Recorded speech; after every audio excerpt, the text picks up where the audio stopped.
বিচারক ন্যায় বিচার করতে গিয়ে কঠিন বিপদের সম্মুখীন হয়। তার জান মাল সন্তান ইজ্জত আবরুর উপরে হামলা আসতে পারে, তার জীবনের উপরে হামলা আসতে পারে, পারে না? পারে।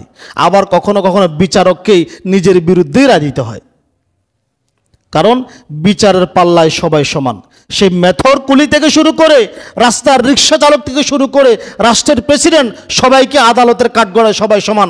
আপনারা এই ইতিহাস শুনেছেন না? বহুবার ওমর ইবনে খাত্তাব রাদিয়াল্লাহু তাআলা আনহু বিচারের কাঠগড়ায় দাঁড়িয়েছিলেন। শুনেছেন না আপনার এই কথা? ওমরের মতো লোক, অর্ধ পৃথিবীর শাসক আলী রাদিয়াল্লাহু তাআলা আনহুর মতো লোক ন্যায় বিচারের কাঠগড়ায়, বিচারকের কাঠগড়ায় আসামি হয়ে দাঁড়িয়েছিলেন। আর আমাদের দেশে যদি চেয়ারম্যান মেম্বার হইতে পারে, এমপি হইতে পারে, তার কাঠগড়ায় নামা এত সহজ, এত সহজ। রাষ্ট্রের প্রেসিডেন্ট প্রধানমন্ত্রীর বিরুদ্ধে আপনি মামলা করবেন? কোন মায়ের বেটা আপনি? এই দেশে থাকবেন আপনি? আপনাকে জীবন্ত চিবিয়ে খেয়ে ফেলা হবে। এত বড় সাহস তোর, প্রেসিডেন্ট প্রধানমন্ত্রীর বিরুদ্ধে মামলা করস?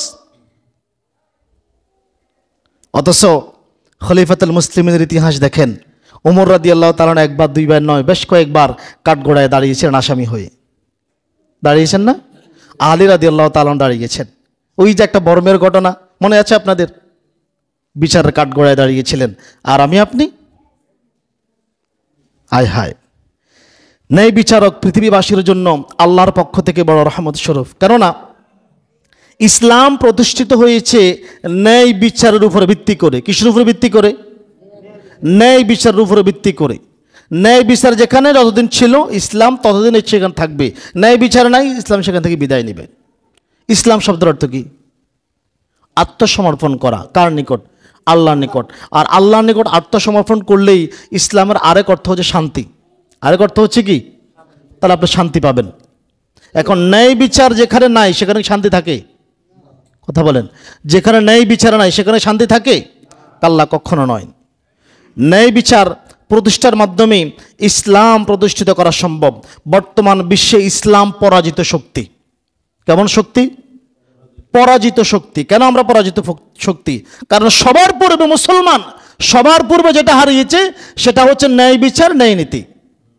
ন্যায় বিচার, ন্যায় নীতি আমরা সবার পূর্বে হারিয়েছি। সবার পূর্বে ন্যায় বিচার, ন্যায় নীতি হারিয়েছি। আর এই জন্য আজকে ইসলাম মুসলমান পরাজিত শক্তিতে পরিণত হয়েছে।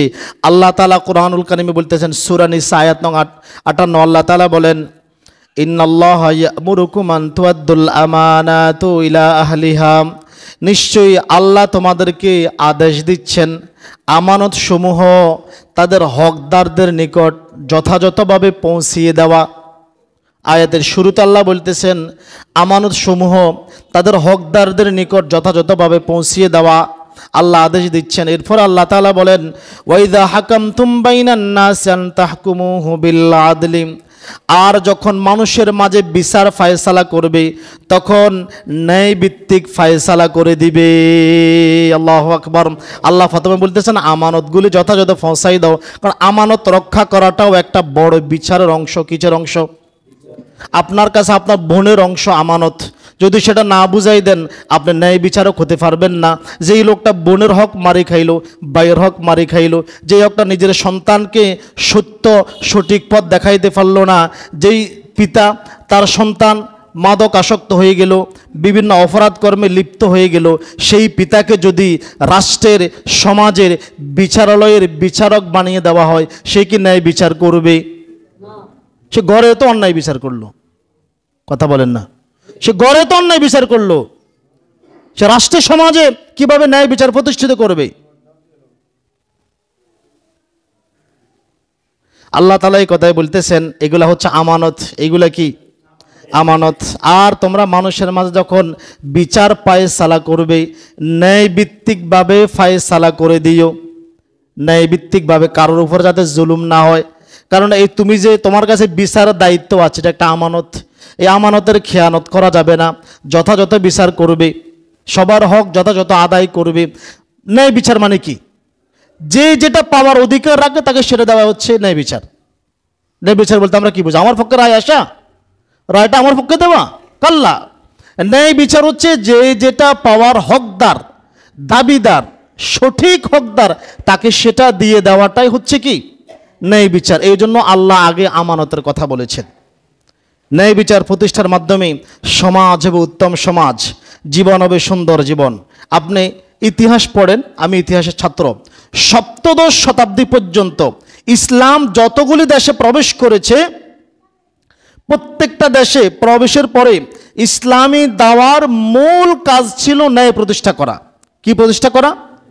ন্যায় প্রতিষ্ঠা করা। যেখানে একজন রাস্তার কুলি, মেথর, একজন রিক্সা চালক, ভ্যান ড্রাইভার, বদলা, নিম্নমানের কর্মচারী যেই বিচার পাবে আদালতে, কাজীর দরবারে, ঠিক সর্বোচ্চ পর্যায়ের বিচারক যিনি, মানে তাকেও সমপর্যায়ে বিচার করতে হবে।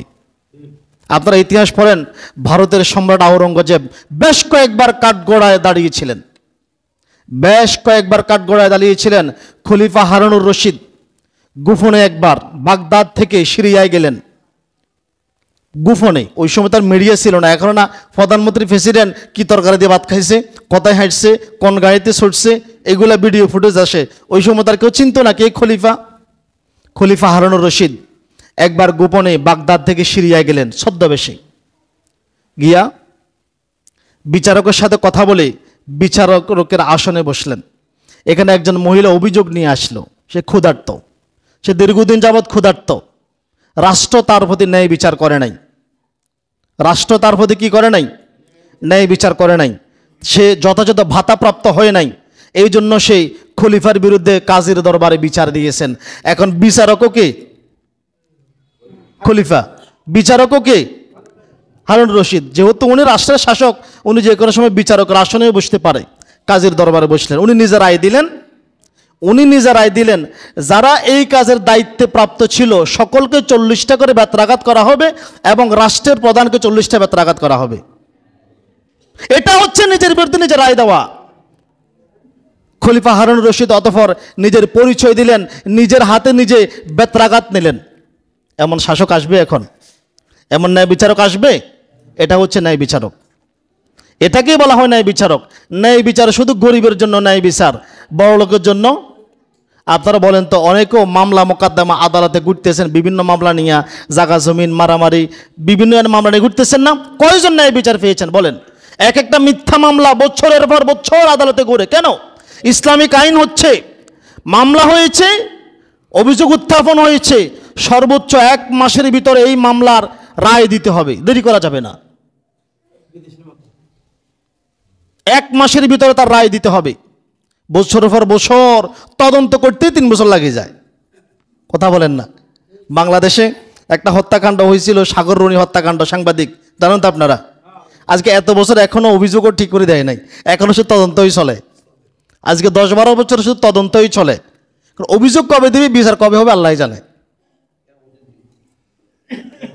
বলেন হায় হায়। ন্যায় বিচার প্রতিষ্ঠার মাধ্যমে সমাজে শান্তি প্রতিষ্ঠিত হবে, মানুষগুলি হবে সুন্দর মানুষ। এই যে সপ্তদশ শতাব্দী পর্যন্ত যত রাষ্ট্রে মুসলমানরা প্রবেশ করেছে সেখানে ন্যায় প্রতিষ্ঠিত করেছে। আর ওই দেশের মানুষগুলি মুসলমানদের এরকম ন্যায় নীতি দেখে ইসলামকে সাদরে গ্রহণ করেছে। কারণ ওই দেশের মুসলমানরা ইনসাফ প্রতিষ্ঠিত করেছিল। সমাজের ধনী দরিদ্র সকলেই ন্যায় বিচার পেত। আজকে সমাজের ধনীরা, ক্ষমতাশালীরা, পাওয়ারশালীরা, আসলে তাদের জন্য বিচার হয় না। তাদের বিচার হয় নাকি? যত বিচার গরিবদের জন্য। ইসলামে ন্যায় বিচারটা এমন যে যেখানে শাসক এবং শাসিত বিচারের মানদণ্ডে উভয় সমান, উভয় কি সমান হবে। এমনকি সামান্য জিনিসের বিচার, সামান্য একটা তুচ্ছ জিনিসের জন্য, মানে তুচ্ছ জিনিসের জন্য যদি বিচার হয়, তাহলে এই বিচারটা সমান।